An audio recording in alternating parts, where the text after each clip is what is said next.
തത്വവിജ്ഞാനം വേദനായാംശ്ച നിഗ്രഹ ഏതത് വൈദ്യവൈദ്യത്വം ന വൈദ്യപ്രഭുരായുഷഃ എന്നൊരു മന്ത്രം പണ്ട് എൻ്റെ നാട്ടിലെ പാരമ്പര്യ വൈദ്യനായ കുഞ്ഞിപ്പള്ളി വൈദ്യർ എനിക്ക് എഴുതി തന്നിരുന്നു. ഞാനത് അന്ന് പഠിച്ച കുറേ വർഷമായി പഠിച്ചു. ഞാനതിപ്പോൾ ഓർമ്മയുണ്ടോയെന്ന് ഞാൻ ഇവിടെ ഇരുന്നപ്പോൾ ഓർത്തെടുത്തു. വ്യാധേയ തത്വവിജ്ഞാനം, രോഗത്തിനെ കുറിച്ചിട്ടുള്ള തത്വജ്ഞാനം അറിയും. വേദനായാംശ്ച നിഗ്രഹ, വേദനയെ ഇല്ലാതാക്കുക. അപ്പോഴാണ് ഒരു വൈദ്യന്റെ വൈദ്യത്വം ഉണ്ടാവും. ഒരു വൈദ്യൻ എന്ന് പറഞ്ഞാൽ നമ്മൾ ഇംഗ്ലീഷിൽ ഡോക്ടർ എന്ന് പറയുന്ന തന്നെ വൈദ്യത്വം ഉണ്ടാകുക. ന വൈദ്യപ്രഭുരായുഷ, ഒരു വൈദ്യരും ആയുസ്സിന്റെ പ്രഭുവല്ല. ആയുസ് കൂട്ടിക്കൊടുക്കാൻ, ആയുസ് നിശ്ചയിച്ചതിന് നേരത്തെ ആയി രോഗം കൊണ്ട് ഇല്ലാതായി പോകാൻ സാധ്യതയുള്ളതിനെ തടയാൻ പറ്റുമെന്നല്ലാതെ ഒരു നിശ്ചിത പ്രായത്തിൽ അപ്പുറത്തേക്ക് നമുക്ക് ആർക്കും ജീവിക്കാൻ കഴിയില്ല. അതുകൊണ്ട് പിന്നെ എന്താണ് രോഗചികിത്സയുടെ പ്രധാനപ്പെട്ട ദൗത്യം? മരണം വരെ സുഖമായി ജീവിക്കുക. ശാരീരിക മാനസിക അസ്വസ്ഥതകളില്ലാതെ മരണം വരെ സുഖമായി ജീവിക്കുക. അങ്ങനെ ജീവിക്കാൻ പല വിധത്തിലുള്ള മാർഗങ്ങൾ നമ്മുടെ ലോകത്തുണ്ട്. ആ മാർഗങ്ങളിൽ ഏറ്റവും പഴക്കമുള്ളതും എന്നാൽ ഇന്നും വളരെ ഫലപ്രദവുമായിരിക്കുന്ന ഒരു മാർഗമാണ് ആയുർവേദം എന്ന് പറയുന്നത്. ആയുർവേദത്തിന്റെ മഹത്വം ഞാൻ പലയിടങ്ങളിലും പ്രസംഗിക്കാറുണ്ട്. എന്താണെന്ന് അറിയുമോ? നമ്മുടെ പുതിയ മോഡേൺ മെഡിസിൻ വന്നത് കെമിസ്ട്രി വികസിച്ചതോടുകൂടിയാണ്. മരുന്നുകൾ ഉണ്ടായത് മെൻഡലിയേഫിന്റെ പട്ടികയും 104 മൂലകങ്ങളും, എന്താണ് ഓക്സിജൻ, എന്താ ഹൈഡ്രജൻ, എന്താ നൈട്രജൻ, എന്താണ് സൾഫർ, എന്താണ് പിന്നെ കാർബൺ എന്നൊക്കെ ഉള്ളതിനെ പറ്റി കൃത്യമായ ധാരണയും അതിന്റെ അമ്ലഗുണമാണോ ക്ഷാരഗുണമാണോ എന്ന് കണ്ടെത്തി ഇത് ബാക്ടീരിയക്ക് മറുമരുന്നാണോ അല്ല ഫംഗസിന് പറ്റിയതാണോ ബാക്ടീരിയക്ക് പറ്റിയതാണോ എന്നുള്ള ഗവേഷണങ്ങളാണ് ഈ ലോകത്ത് ആധുനിക മോഡേൺ മെഡിസിൻ, നമ്മൾ ഇംഗ്ലീഷ് മരുന്ന് എന്ന് പറഞ്ഞിട്ടുണ്ടായിരുന്നു. എന്നാൽ അത് കണ്ടുപിടിക്കാൻ വേണ്ടിയിട്ട് മൈക്രോസ്കോപ്പ്, ടെസ്റ്റ് ട്യൂബ്, ഫണല്, അതുപോലെ ലാബ്, ഇതൊക്കെ വേണം. എന്നാൽ ഇതൊന്നും ഉണ്ടാകുന്നതിന് മുമ്പ്, ഏതാണ്ട് 1500 കൊല്ലം മുമ്പ്, ഒരു ലാബും ഇല്ല, മൈക്രോസ്കോപ്പും ഇല്ല, മെൻഡലിയേഫിന്റെ പട്ടികയില്ല, ഒന്നും ഇല്ലാത്ത കാലത്താണ് നമ്മുടെ നാട്ടിലെ ചെടികളുടെയും വള്ളികളുടെയും പുല്ലിന്റെയും മരത്തിന്റെയും ഇലയും തൊലിയും വേരും തണ്ടും പൂവും കായും വായിട്ട് ചവച്ചരച്ച് നോക്കിയിട്ടാണ് ഇത് അമ്ലഗുണമാണോ ക്ഷാരഗുണമാണോ എന്ന് കണ്ടെത്തിയിട്ട് ഇത് വാദത്തിന് പറ്റുമോ, പിത്തത്തിന് പറ്റുമോ, കഫത്തിന് പറ്റുമോ എന്ന് അന്വേഷിച്ചിട്ട് അതിനെ കൂട്ടിച്ചേർത്തിട്ടും അതിനെ പ്രോസസ് ചെയ്തിട്ടും അതിനെ തിളപ്പിച്ചിട്ടും തണുപ്പിച്ചിട്ടും ഉണക്കിയിട്ടും അരച്ചിട്ടും ആയിരക്കണക്കിന് കഷായങ്ങളും അരിഷ്ടങ്ങളും ഗുളികകളും തൈലങ്ങളും വടകങ്ങളും ലേപനങ്ങളും ലേഹ്യങ്ങളും ഉണ്ടാക്കി വെച്ച ചരകനും സുശ്രുതനും സംജീവനിയും അതൊരു ചെറിയ ബുദ്ധിയാണോ? ഈ ഒരു പുതിയ ഒരു സംവിധാനം ഇല്ലാത്ത കാലത്തായത് അന്ന് ഇതുണ്ടാക്കി വെച്ചത് ഇന്നും ഉപയോഗിക്കുന്നില്ലേ? അന്ന് ചരകന്റെയും സുശ്രുതന്റെയും ഒക്കെ സംഹിതയിൽ നിന്ന് എടുത്ത ആ അറിവ് കൊണ്ടാണ് കർക്കിടക മാസത്തിൽ കുടുംബശ്രീക്കാര് പൈസ ഉണ്ടാക്കുന്നത് അല്ലേ? കർക്കിടക മാസത്തിൽ കുടുംബശ്രീയുടെ പ്രധാന വരുമാനം ലേഖി ഉണ്ടാക്കി വെക്കലല്ലേ? അന്നത്തെ അറിവിനെ കൊണ്ട് ഇന്നും ജീവിക്കുന്നു. അപ്പൊ ആ അറിവ് ചെറിയ അറിവല്ലല്ലോ. രാമായണം വായിച്ചിട്ടുണ്ടോ നിങ്ങൾ? ഇന്ന് നമ്മൾ ബോഡി എംബാം ചെയ്തിട്ട് അഴുകിയാതെ കാത്തു സൂക്ഷിക്കുന്ന ഒരു സംവിധാനം ഉണ്ട്. എംബാം ചെയ്യും, അല്ലെങ്കിൽ ഫ്രീസറിലൊക്കെ, മോർച്ചറിയിലൊക്കെ. എന്നാൽ ഇതൊന്നും ഉണ്ടാകുന്നതിന് മുമ്പ് ദശരഥൻ മരിച്ചപ്പോ ശവസംസ്കാരത്തിന് ഭരതൻ രാജ്യത്ത് പോയിരിക്കുന്നു. ഭരതനെ കാത്തു നിൽക്കണം, ഫ്ലൈറ്റിന്റെ സമയം നോക്കിയിട്ട് ഭരതനെ കാത്തു നിൽക്കണം. രാമൻ കാട്ടിലാണ്. അതുകൊണ്ട് ഭരതനെ കാത്തു നിൽക്കുന്നത് വരെ തൈലദ്രോണിയിൽ ഇട്ട് വെക്കാൻ പറയുന്നുണ്ട് വസിഷ്ഠൻ. തൈലദ്രോണി, ദ്രോണി എന്ന് പറഞ്ഞാൽ തോണി, ദ്രോണിയാണ് തോണി. തോണി എന്ന് പറഞ്ഞാൽ ഒരു പാത്തി, മനസ്സിലായോ? ഈ തോണിയിൽ എണ്ണ നിറച്ചിട്ട് ആ എണ്ണയിൽ ഇട്ടിട്ട് ശവം കേടുവരാതെ സൂക്ഷിക്കുവാനുള്ള സംവിധാനം അന്നുണ്ടായിരുന്നു. അതൊക്കെ പോട്ടെ, നമ്മുടെ സ്കാനിങ് വിഷയം വന്നതിന് ശേഷമാണല്ലോ നമ്മുടെ അവയവങ്ങളുടെ ആന്തരികമായ അവസ്ഥ നമുക്ക് നേരിട്ട് കാണാൻ പറ്റൂ. ഒരമ്മയുടെ ഗർഭപാത്രത്തിൽ ഭ്രൂണം അണ്ടമായി മാറിക്കഴിഞ്ഞാൽ ആ അണ്ടം എപ്പോഴാണ് ആണ് പെണ്ണ് വേർതിരിയുക, എപ്പോഴാണ് കയ്യും കാലും വളരുക, എപ്പോഴാണ് കണ്ണും മൂക്കും ചെവിയും വളരുക, എപ്പോഴാണ് അതിന് നഖം വളരുക, എപ്പോഴാണ് മുടി വളരുക എന്നതിനെ പറ്റിയിട്ട് കൃത്യമായ കണക്കുന്നുണ്ട് അല്ലേ? കണക്കുണ്ടല്ലോ, സ്കാനിങ് വന്നതിന് ശേഷം ഉണ്ടായി. എന്നാൽ ഈ സ്കാനിങ് വിഷയം കണ്ടുപിടിച്ചിട്ടില്ലല്ലോ രാമായണം എഴുതുമ്പോ. രാമായണത്തിൽ ഇത് പറയുന്നുണ്ട്, നിങ്ങൾ ആരും പറഞ്ഞത് രാമായണത്തില് ഗർഭസ്ഥ ശിശുവിന്റെ ആണ് പെണ്ണ് ലിംഗഭേദം എപ്പോഴാണ് ഉണ്ടാവുന്നതെന്നും എപ്പോഴാണ് കൈകാലുകൾ വളരുക എന്നതും എപ്പോഴാണ് കാത് കണ്ണ് നഖം മുടിയൊക്കെ വളരുക എന്നതും കൃത്യമായി പറഞ്ഞു വെക്കുന്നുണ്ട്. ഞാൻ ഈ കണക്കൊരു കടലാസിൽ എഴുതിയിട്ട് എന്റെ ഒരു സുഹൃത്തായ പ്രശസ്തയായിരിക്കുന്ന ഒരു ഗൈനക്കോളജി ഡോക്ടർക്ക് കൊണ്ടുപോയി. ഈ കണക്ക് എന്തോ ശരിയാണെന്ന്. അപ്പൊ കണക്ക് നോക്കിയിട്ട് ഡോക്ടറിനോട് പറഞ്ഞു, ആരാ ഈ പൊട്ടത്തര എഴുതി തന്നു? ഞാൻ ചോദിച്ചെന്താ, ഇത് 2-3 ദിവസത്തിന്റെ വ്യത്യാസമുണ്ട്. 3 ദിവസത്തിന്റെ വ്യത്യാസം. എപ്പോഴാണ് ഇത് ഉണ്ടാക്കുന്നത്? 5 നൂറ്റാണ്ട് മുമ്പ് എഴുതി വെച്ച സാധനത്തിൽ 2-3 ദിവസത്തിന്റെ വ്യത്യാസം മാത്രമേ ഉള്ളൂ ഇന്നത്തെ സ്കാനിങ് മെഷീനിലൂടെ കണ്ടെത്തിയതുമായിട്ട്. അപ്പൊ അന്നത്തെ നിരീക്ഷണം എന്താണ്, ആ സൂക്ഷ്മത എന്താണ്? ഇതാണ് ആയുർവേദത്തിന്റെ ഏറ്റവും വലിയ മഹത്വം. ഒരു രോഗിയെ കണ്ട ഉടനെ, പണ്ട് പാമ്പ് കടിച്ചിട്ട് കൊണ്ടുവന്നാൽ പാമ്പ് കടിച്ചിട്ടാ കൊണ്ടുവന്ന് എന്ന് ഉടൻ തന്നെ വിഷവൈദ്യം പറയുന്ന ഒരു പരിപാടി പണ്ടുണ്ടായിരുന്നു. അതെങ്ങനെയാ? ഇദ്ദേഹത്തിന് ദൂത് പോയതാന്നൊക്കെയാണ് അന്നത്തെ അന്ധവിശ്വാസം. ഒരു ദൂതുമല്ല. അന്നത്തെ ഇയാളുടെ രൂപം കണ്ടാൽ, അയാളുടെ പെർഫോമൻസ് കണ്ടാൽ തിരിച്ചറിയുവാനുള്ള നിരീക്ഷണ പാഠവുമാണ്. അതുകൊണ്ടാണ് വിഷവൈദ്യം ഒരു വൈദ്യം പഠിക്കലും വിഷവൈദ്യം പഠിക്കല എന്നൊരു ചൊല്ലുണ്ട്, കേട്ടിട്ടുണ്ടോ? ഏത് വൈദ്യം പഠിച്ചാലും വിഷവൈദ്യം പഠിക്കൽ എളുപ്പമല്ല, അത്രയും പ്രയാസകരമായിരുന്നു. എന്നിട്ടും അന്ന് എത്രയോ ആളുകളെ രക്ഷപ്പെടുത്തിയിട്ടുണ്ടില്ലേ? ഞാൻ നേരത്തെ പറഞ്ഞ കുഞ്ഞിപ്പൈതൽ വൈദ്യൻ എന്ന് പറയുന്ന ഒരു മനുഷ്യനില്ലായിരുന്നുവെങ്കിൽ ഞാൻ ഇവിടെ നിന്ന് പ്രസവിക്കൂല. കാരണം ഞാൻ ഈ ഭൂമിയിൽ ഉണ്ടാവുമായിരുന്നില്ല. അതിന്റെ കഥ കേട്ടിട്ടുണ്ട്.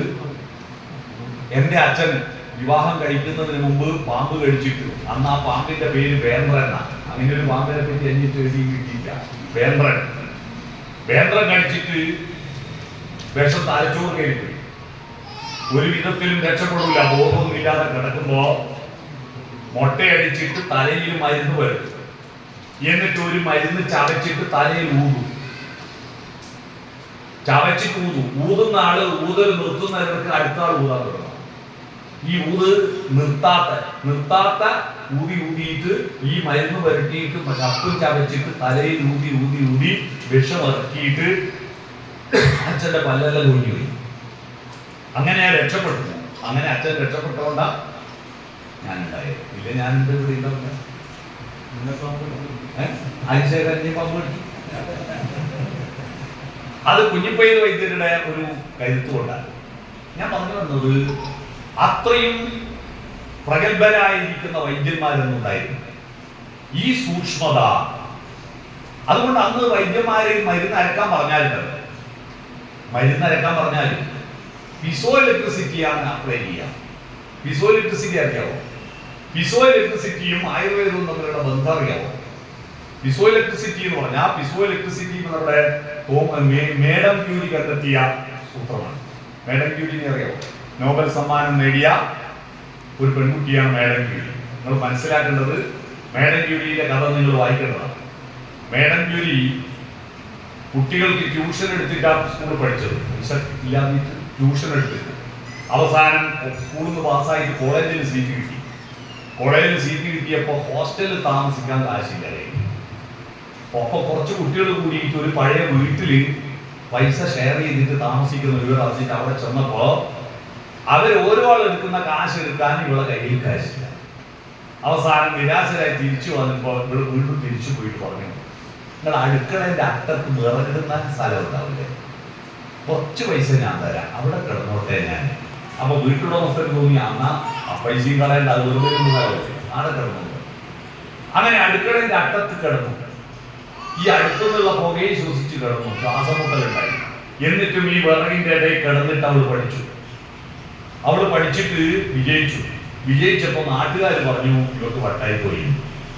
കാരണം എന്താണെന്ന് പറയും, ഈ കനികളിൽ നിന്ന് കോരിയെടുക്കുന്ന ഒരു അയിലുണ്ട്, പിച്ച് പ്ലന്റ് അയില്. പിച്ച് പ്ലന്റ്, ഈ പിച്ച് പ്ലന്റ് അയില് നമ്മൾ ഈ മരമില്ലില്ലേ, മരമില്ലില് ഈർച്ചപ്പൊടി പണ്ടെല്ലാം ഇതിനെ ഒഴിവാക്കേണ്ട ഇഷ്ടമുള്ള ആൾ കോരി കൊണ്ടുപോയി. അതുപോലെ ഈ പിച്ച് പ്ലന്റിന്റെ ചലി അതൊരു ബാധ്യതയായിരുന്നു കനി മുതലാളിമാർ.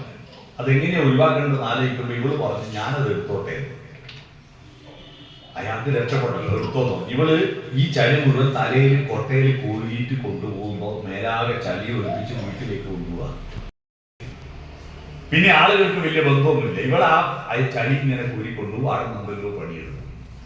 ഒരു ദിവസം ഇവരുടെ ഫോട്ടോ പേപ്പറിൽ വന്നു. എന്താ പേപ്പറിലൊന്നും അറിയോ, ഫുൾ A+ കിട്ടിയെന്നല്ല, റാങ്ക് കിട്ടിയെന്നല്ല, എന്താ പേപ്പറിൽ വന്നെന്ന് അറിയോ, ലോകത്തെ ഏറ്റവും വലിയ ശാസ്ത്രത്തിന്റെ നോബൽ സമ്മാനം കിട്ടിയിരിക്കുന്നു ഈ പെൺകുട്ടിക്ക്, മാഡം ക്യൂരിക്ക്. ലോകത്തെ ഏറ്റവും വലിയ സമ്മാനമാണല്ലോ നോബൽ സമ്മാനം. എന്താ നോബൽ സമ്മാനം എന്ന് പറയോ, പിച്ച് പ്ലന്റ് അയിലിനെ സമ്പുഷ്ടീകരിച്ചിട്ട് യുറേനിയം എന്നൊരു മൂലകം ലോകത്ത് ആദ്യം കണ്ടുപിടിച്ചത് ഇവളാണ്. ആ മൂലകം കണ്ടുപിടിച്ചതിന്റെ പേരിലാണ് അവർക്ക് നോബൽ സമ്മാനം കിട്ടിയത്. ആ നോബൽ സമ്മാനം കിട്ടി, ഒരുപാട് പൈസയും കിട്ടി, കോളേജിൽ ജോലിയും കിട്ടി. ഇനിയായി അതായി സുഖം എന്ന മട്ടിൽ അവിടെ ഇരുന്നില്ല. അവിടെ പഠിപ്പിച്ച പിയറി ക്യൂരി എന്ന് പറയുന്ന ഒരു മനുഷ്യൻ, ഒരു മാഷ്. ഈ മാഷാണ് ഇവരുടെ എല്ലാ പ്രേരണയും. അപ്പൊ പിയറി ക്യൂരിയോട് ഇവൾ പറഞ്ഞു, സാർ നമുക്ക് ഈ ലോകത്തിന് ഇനിയും ഒരുപാട് സംഭാവന ചെയ്യാനുണ്ട്, അതിന് നമുക്ക് ഒരുമിച്ച് ജീവിക്കണം. എന്നാൽ രാവും പകലും നമുക്ക് ഇതിനെപ്പറ്റി ചർച്ച ചെയ്യാം. ഒരുമിച്ച് ജീവിക്കണം, എന്ത് ചെയ്യണം, നിങ്ങൾ എന്നെ കല്യാണം കഴിക്കും, എന്നാൽ പിന്നെ നമുക്ക് ഒറ്റ വീട്ടിൽ താമസിക്കാമല്ലോ. അങ്ങനെ പിയറി ക്യൂരി ഇവരെ കല്യാണം കഴിച്ചു. അങ്ങനെ ഇവർ ഒരുമിച്ച് വീട്ടിൽ നിന്ന് ഗവേഷണം നടത്തി. ആ ഗവേഷണം നടത്തിയിട്ട് ഇന്ന് A+ വാങ്ങുന്ന കുട്ടികളുടെ സ്വഭാവം കണ്ടില്ല. ഒരു A+ കിട്ടിയല്ലോ, പിന്നെ അതിന്റെ മരപ്പലയും കുപ്പിച്ചിലും വാങ്ങിയിട്ട് ഇങ്ങനെ സുഖത്തിൽ ഇരിക്കലാണ്. A+ ഉണ്ട്, പിന്നത്തെ എല്ലാം പോക്കേ. അതിന്റെ ഒരു ആനന്ദത്തിൽ ഇങ്ങനെ നിൽക്കും. എന്നാൽ ഇവൾ അങ്ങനെ ആനന്ദത്തിൽ നിന്നില്ല. അവർ രണ്ടുപേരും കൂടി വീണ്ടും ഗവേഷണം നടത്തിയിട്ട് അടുത്ത നോബൽ പ്രൈസ് കിട്ടി ഇവർക്ക്. അറിയോ എന്തിനാണെന്നറിയോ, യുറേനിയത്തിൽ നിന്ന് റേഡിയം എന്ന് പറയുന്ന മൂലകത്തെ കണ്ടെത്തി. റേഡിയം എന്ന് പറഞ്ഞാൽ റേഡിയോ അല്ലേ, റേഡിയം. ആ റേഡിയത്തിന്റെ ആറ്റത്തെ വിഘടിച്ചിട്ടാണ് ആറ്റം ബോംബ് ഉണ്ടാക്കുന്നത് കേട്ടോ. E=mc² ഐൻസ്റ്റീൻ കണ്ടുപിടിച്ചത്. ഇതിന് കാരണക്കാരിയായ ആ മേഡം ക്യൂരി, നിങ്ങൾ ആലോചിച്ചു, ആ അട്ടത്ത് പോയി കിടന്നിട്ട് ലോകത്ത് അറിയപ്പെടുന്ന ക്യൂരി, മേരി എന്ന പേരിന് ക്യൂരി എന്ന പേര് വന്നത് പിയറി ക്യൂരിയുടെ ഭാര്യയ്ക്ക് ശേഷം.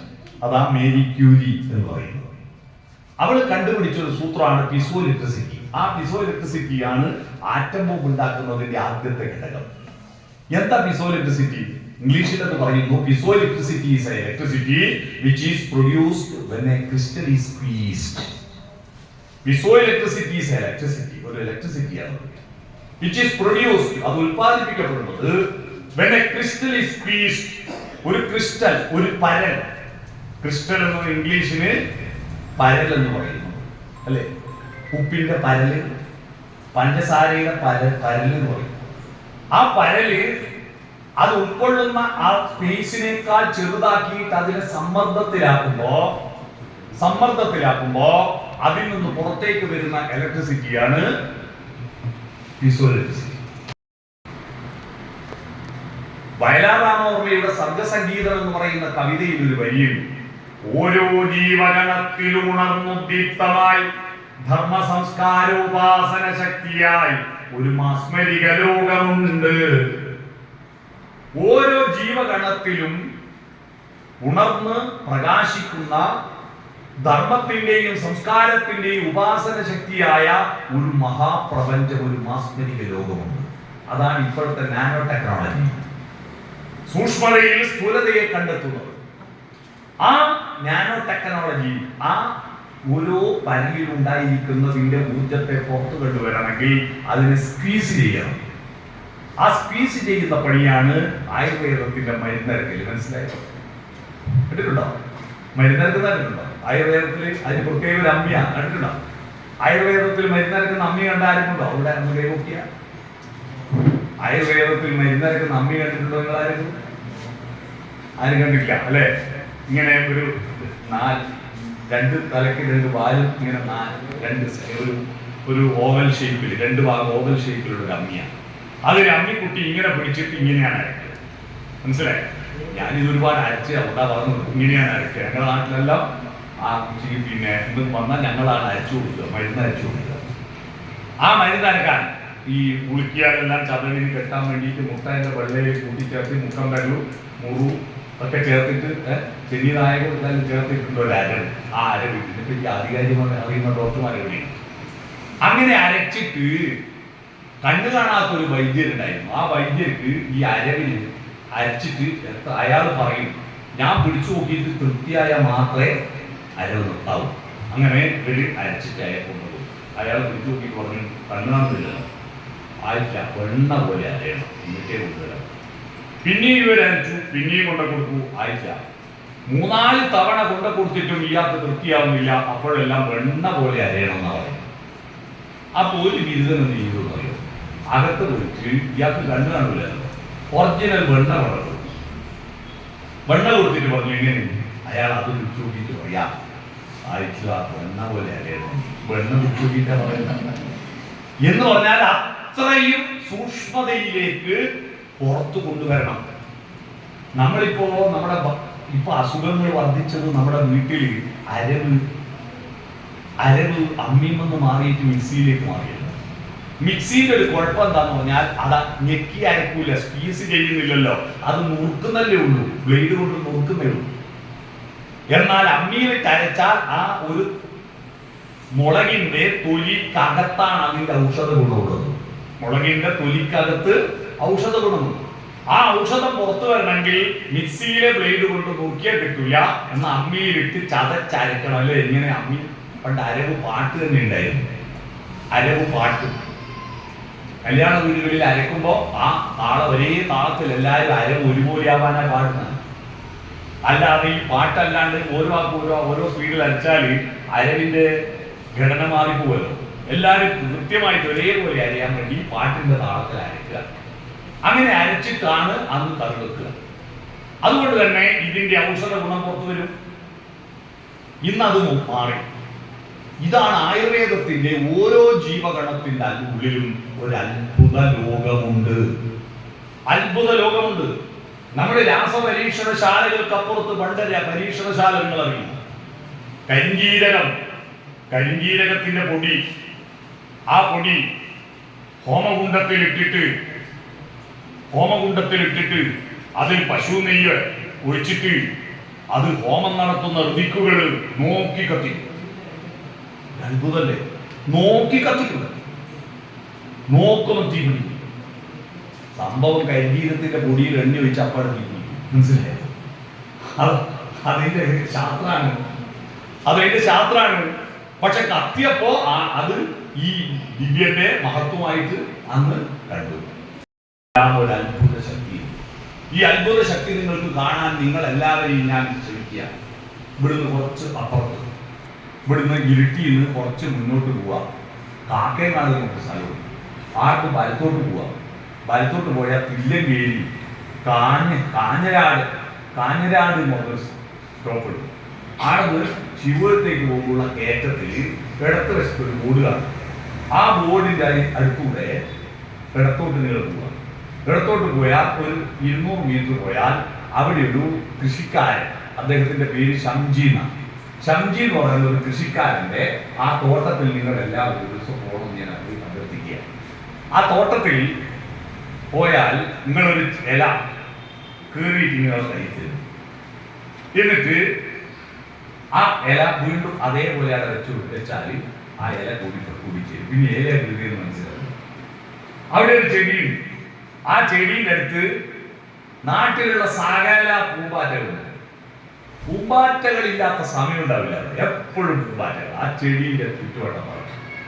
ഇനി വേറൊരു സാധനം, ആ സാധനം പൂച്ചക്ക് ഇട്ടുകൊടുത്ത ആ പൂച്ച പിന്നെ അതും കഴിച്ചു മാറി, പൂച്ച വൈകില്ല, പിന്നെ ആ പൂച്ച പരിസരത്ത് പോവില്ല. ഇങ്ങനെ അത്ഭുതകരമായ ചെടികൾ അവിടെയുണ്ട് കേട്ടോ. നിങ്ങൾക്കൊരു ദിവസത്തെ അനുഭവമായിരിക്കും. ഞാൻ നിങ്ങളോട് നിർദ്ദേശിക്കുക, ജീവനം എന്ന് പറയുന്ന ഒരു തോട്ടത്തിൽ നിന്ന് പോവുക. അവിടെ ഇല്ലാത്ത ചെടികളില്ല, അത്ഭുതമാണ് അവിടുത്തെ ചെടികൾ. ഓരോന്നിനും നമ്മുടെ ഷുഗറിനവർക്ക് കഴിക്കാൻ പറ്റിയ മധുര തുളസി എന്ന് പറഞ്ഞ സാധനം, മധുര തുളസി. അതൊന്ന് വായിട്ടാൽ എന്തൊരു മധുരാന്നറിയോ, മധുര തുളസി. ഇങ്ങനെ എല്ലാവിധം തുളസിയുണ്ട്. അങ്ങനെ അത്ഭുതമായ ഒരു തോട്ടമുണ്ട്. അവിടെയാണ് നമ്മുടെ സസ്യങ്ങളുടെ മഹത്വം നിങ്ങൾ അറിയുന്നത്. സസ്യങ്ങളുടെ മഹത്വം. ഇപ്പൊ പേരാലിന്റെ തിരി വലിയ ഔഷധമാണ്. പേരാലിന്റെ പശ അറിയാവോ? പേരാലിന്റെ പശ പണ്ട് സ്വാമിമാര് സന്യാസിയാവാൻ വേണ്ടിയിട്ട്, ജടയുണ്ടാക്കാൻ വേണ്ടിയിട്ട് പേരാലിന്റെ പശയാ പറ്റുക. ഈ പുകയെട്ട് പോലെ മുടിയല്ലേ, അത് പേരാലിന്റെ പശ പറ്റി. രാമായണത്തിൽ രാമൻ കാട്ടിലേക്ക് പോയപ്പോ, ഗംഗാതടം കടന്ന് അപ്പുറത്തെത്തിയപ്പോ, ശൃംഗിവേരം എന്ന് പറയുന്ന രാജ്യത്തെത്തിയപ്പോ ഗുഹൻ എന്ന് പറയുന്ന രാജാവിനെ കണ്ടു. ശൃംഗിവേരത്തിലെ രാജാവ്. ആ രാജാവിനോട് ശ്രീരാമൻ പറയുന്നുണ്ട്, വടക്ഷീരം കൊണ്ടുപോകാൻ. വട എന്ന് പറഞ്ഞാൽ വടവൃക്ഷം, പേരാലിന്റെ പശ കൊണ്ടുപോകാൻ. പേരാലിന്റെ പശ ഒരു പ്രത്യേക ഔഷധം. ഒരു ചെടിയിൽ വേറുന്നത്, നിങ്ങൾ നടക്കുമ്പോൾ മുട്ടുവേദനയോ കാലുവേദനയോ ഉണ്ടെങ്കിൽ ചെരുപ്പിന്റെ അടിയിൽ വെച്ചാൽ മുട്ടുവേദന നീര് വലിയൊരു ഇലയുണ്ട്. കേട്ടിട്ടുണ്ടോ? ഡോക്ടർ ഇരിക്കുമ്പോൾ ഞാനിത് പറയുന്നത് ശരിയല്ല. അപ്പോ അങ്ങനെ അത്ഭുതകരമായിരിക്കുന്നതാണ് ഈ പ്രപഞ്ചം. അതിലെ സസ്യലതാദികൾ അത്ഭുതങ്ങളാണ്. ഈ അത്ഭുതങ്ങളെ കണ്ടെത്തി മനുഷ്യന് സൗഖ്യം കൊടുക്കാനുള്ള ആയുർവേദം ഭാരതത്തിലെ വേദങ്ങളുടെ അറിവിൽ ജ്ഞാനശാഖയിൽ ഉയർന്നു വന്നതാണ് ആയുർവേദം. ഈ ആയുർവേദം പക്ഷേ ഉപയോഗിക്കുന്നവരും ദുരുപയോഗം ചെയ്യുന്നവരുമുണ്ട്. ഇവിടെയാണ് ആയുർവേദം മരുന്ന് കുടിക്കൽ മാത്രമല്ല, ആയുർവേദത്തിന്റെ മരുന്ന് പുരട്ടൽ മാത്രമല്ല, ആയുർവേദ വിധിപ്രകാരമുള്ള ജീവിതം ഒരു പ്രധാന ഘടകമാണ്. ജീവിതം ഒരു പ്രധാന ഘടകമാണ്. അതില് ധാര, നസ്യം, ലേപനം എന്നൊക്കെ പറഞ്ഞിട്ട് കുറേ ചടങ്ങുകളുണ്ട്. ഇതിനെപ്പറ്റി ആധികാരികമായി പഠിച്ച് ഇത് ചെയ്തു കൊടുക്കാൻ പക്ഷേ വേണ്ടത്ര ആളുകളില്ല. എല്ലാം അരവൈദ്യന്മാരാണ്. നാട്ടിൽ ഒരുപാട് അരവൈദ്യരുണ്ട്. നമ്മുടെ നാട്ടിലൊരു ചൊല്ലുണ്ടല്ലോ, അരവൈദ്യന്മാർ ആളെ കൊല്ലും, അരവൈദ്യർ ആളെ കൊല്ലുന്നു കേട്ടിട്ടില്ലേ? അരവൈദ്യർ ആളെ കൊല്ലും. ഞാൻ ഒരു സമരത്തിന്റെ ഭാഗമായി പണ്ട് കോളേജിൽ പഠിക്കുമ്പോൾ, നെന്മലേരി കോളേജിൽ പഠിക്കുമ്പോൾ ഒരു സമരത്തിന്റെ ഭാഗമായിട്ട് കണ്ണൂർ സെൻട്രൽ ജയിലിൽ കിടന്നു. ഒരു വലിയ ലാത്തി ചാർജെല്ലാം വന്നു. ആ സെൻട്രൽ ജയിലിൽ കിടന്നപ്പോ അവിടെ ശിക്ഷിക്കപ്പെട്ടിട്ട് ഒരു വൈദ്യനും വൈദ്യരെ ഭാര്യ അപ്പുറത്തെ പെൺജയിലും വൈദ്യര് ആൺജയിലും വന്നവിടെ ശിക്ഷിക്കപ്പെട്ട് വന്നവർക്ക് ഒരു നടയടി ആര് കൂടെയുള്ളവരെ അടിച്ച് ഇയാള് കരഞ്ഞ് അവസാനം ഇയാൾ എന്താ കേസ് എന്നറിയോ? ഇയാളെ കേസ്, ഇയാൾ നല്ല ചികിത്സകനാണ്. പക്ഷേ ഈ അബോർട്ട് ചെയ്യുവാനുള്ള മരുന്ന് കൊടുക്കാൻ അറിയാം, കുട്ടിയെ അബോർട്ട് ചെയ്യാൻ. അപ്പോ അതിന് കാശും വാങ്ങും. അപ്പൊ ഇയാൾ അറിയാതെ ഭാര്യ ആ മരുന്നുകൾ കൊടുത്തു. ആർക്കോടെ പൈസ കിട്ടാൻ വേണ്ടി ആള് മരിച്ചുപോയി. എന്നിട്ട് കേസായി. ഇയാളെയും ശിക്ഷിച്ചു, ഭാര്യയും ശിക്ഷിച്ചു. അങ്ങനെയാണ് ഇയാൾ ജയിലിലെത്തുന്നത്. അദ്ദേഹം പറഞ്ഞ അരവൈശ്യര് ആളെ കൊല്ലുമെന്ന് പറയുന്നത്. ശാസ്ത്രീയമായിട്ട് ഇതിനെപ്പറ്റി പഠിക്കണം. ഇനി ശാസ്ത്രീയമായി പഠിച്ചാൽ മതിയോ? പോരാ. അതിനപ്പുറത്ത് അതിന്റെ നിരീക്ഷണം നടത്തി കൃത്യമായി ശീലങ്ങൾ ചെയ്യണം. കാരണം മർമ്മമൊക്കെ ഉണ്ടല്ലോ ശരീരത്തിൽ. ഈ മർമ്മം മനസ്സിലാവാതെ ഇവിടെ പുരട്ടേണ്ടത് അവിടെ പുരട്ടിയിട്ട് കഴിയില്ലല്ലോ. മർമ്മവിദ്യ പഠിച്ച് എത്ര കഥകളുണ്ടെന്നറിയോ? വയസ്കര മൂസത്തിന്റെ കഥ കേട്ടിട്ടുണ്ടെന്നുള്ളത് നിങ്ങൾ പഠിക്കണം. വയസ്കര മൂസം എന്ന് പറഞ്ഞാൽ ചൊട്ടുവിദ്യന്റെ ആളാണ്. മരുന്നൊന്നും ഫലിക്കാത്തടത്ത് ഇദ്ദേഹം മർമ്മം നോക്കിയിട്ട് ചികിത്സിക്കും. അപ്പൊ ഒരു പെണ്ണുങ്ങള് കിണറ്റുനിന്ന് വെള്ളം വലിക്കുമ്പോ കൈ ഇങ്ങനെ പൊന്തിച്ചിട്ട് ഇവിടെ ലോക്കായിപ്പോയി. ഒരു വിധത്തിൽ താഴോട്ട് താഴുന്നില്ല, ഇവിടെ ലോക്കായിപ്പോയി. പല വൈദ്യന്മാരെടുത്തും കൊണ്ടുപോയി, എവിടത്ത് കൊണ്ടുപോയിട്ടും താഴുന്നില്ല. അവസാനം വയസ്കര മോസത്തിന്റെ അടുത്ത് കൊണ്ടുവന്നു. മൂസത്തിന്റെ അടുത്ത് കൊണ്ടുവന്നപ്പോ ഇയാൾ നോക്കിയപ്പോ ഇത് കൈ താഴാൻ സാധ്യതയൊന്നും കാണുന്നില്ല. ഇദ്ദേഹം പറഞ്ഞു ഞാനൊരു ചൊട്ടുവിദ്യ നോക്കാം. ഓക്കെ. ഇദ്ദേഹം ഈ സ്ത്രീയെ മുറ്റത്ത് വരാന്തയുടെ വക്കത്തട നിർത്തിയിട്ട് മറ്റേ കൈ ഉയർത്തിയിട്ട് കഴുക്കോലിനാണ് കെട്ടി.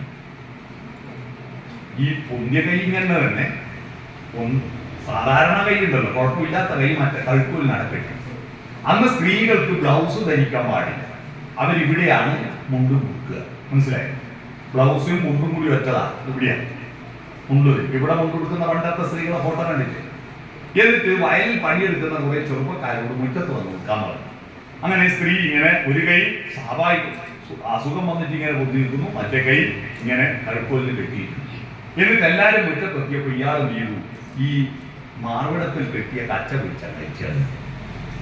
കച്ച പിടിച്ച് വലിച്ചപ്പോ ഈ കൈ കെട്ടിയിട്ടാണ്, ഈ കൈ താഴുകയില്ല.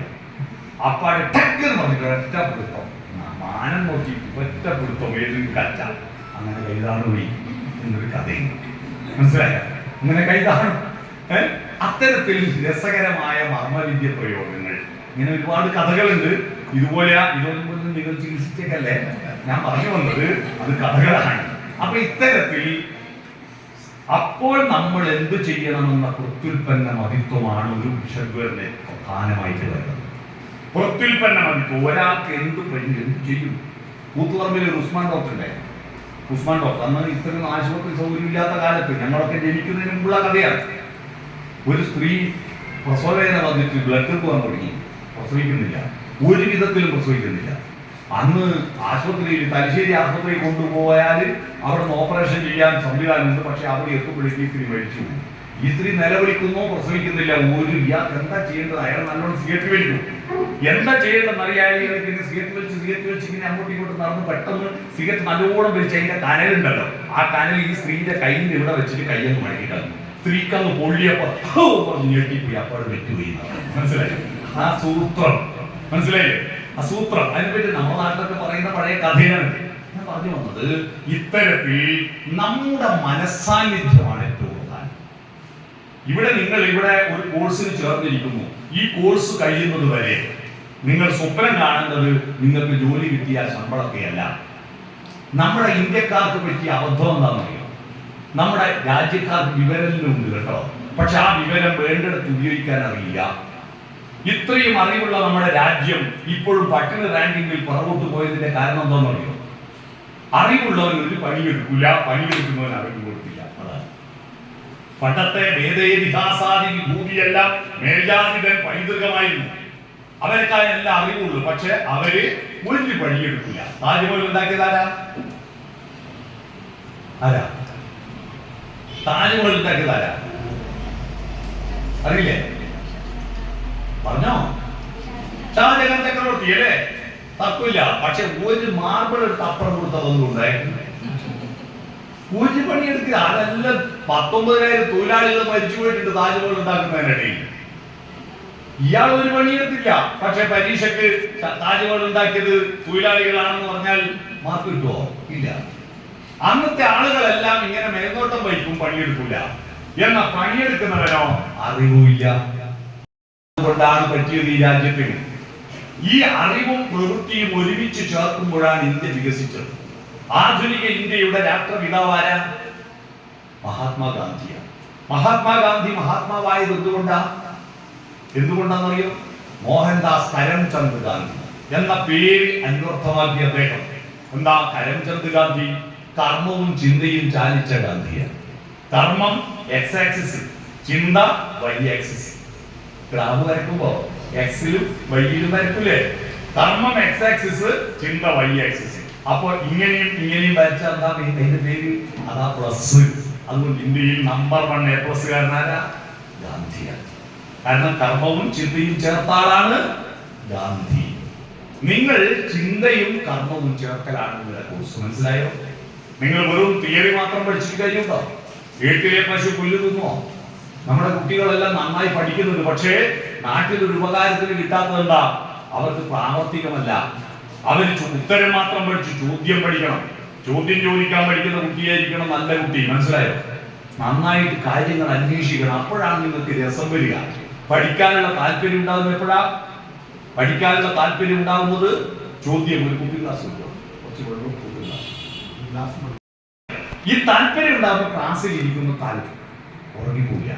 ഇപ്പൊ മിക്ക കുട്ടികളും പഠിക്കുന്നത് എന്തിനാ? മാഷക്ക് വേണ്ടി പഠിക്കുന്നു അല്ലേ? മാഷക്ക് വേണ്ടി പഠിക്കുന്നു. അല്ല, നിങ്ങൾക്ക് വേണ്ടി പഠിക്കുന്ന എന്താ? അതെന്താന്ന് അറിയാനുള്ള താല്പര്യം അല്ലേ? അത് അറിയാനുള്ള താല്പര്യം. ആ താല്പര്യം ഉണ്ടാകുമ്പോ നിങ്ങളുടെ ഉള്ളിൽ ഒരു ജിജ്ഞാസ ഉണ്ടാവും. ചോദ്യം ആരുടേതാണ്? എന്നാ ചോദ്യം. ഞാൻ നിങ്ങളോട് ഒരു ചോദ്യം ചോദിക്കട്ടെ. ഇപ്പൊ ഒരു ചോദ്യം. ഇപ്പൊ കുട്ടികൾക്ക് ഉത്തരം പറയാം, രക്ഷിതാക്ക് ഉത്തരം പറയാം. ഒരു ചെറിയ കണക്കാണ്. ഇതിൽ ഡ്രൈവിംഗ് അറിയുന്ന എത്ര ആളുണ്ടെന്നേ കുട്ടി?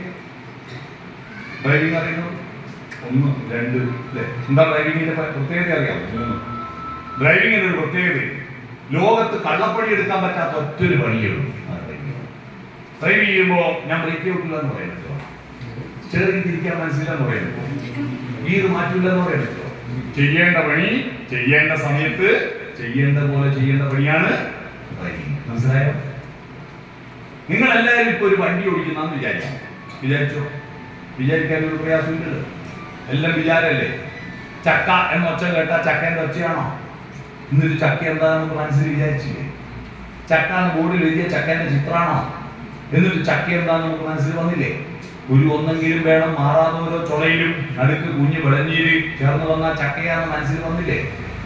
കാരണം പ്രതീകങ്ങളിലൂടെയാണ്. ഞാൻ കോളേജ് സ്കൂൾ പഠിക്കുമ്പോൾ കെമിസ്ട്രീന്റെ പീരീഡ് ഒരു ദിവസം പോലും ഞങ്ങൾക്ക് ലാബ് കൊണ്ടുപോയിട്ട് ഒരു പരീക്ഷണം കാണിച്ചു തന്നിട്ടില്ല കേട്ടോ. ടീച്ചർ ബെല്ല് കാണിച്ചിട്ട് പറയും ഇതൊരു ടെസ്റ്റ് ട്യൂബാന്ന് വിചാരിക്കുക, അതിൽ സൾഫ്യൂരിക് ആസിഡ് ഒഴിച്ചു എന്ന് വിചാരിക്കുക, അതിൽ പൊട്ടാസ്യം പെർമാംഗനേറ്റ് ഇട്ടു എന്ന് വിചാരിക്കുക.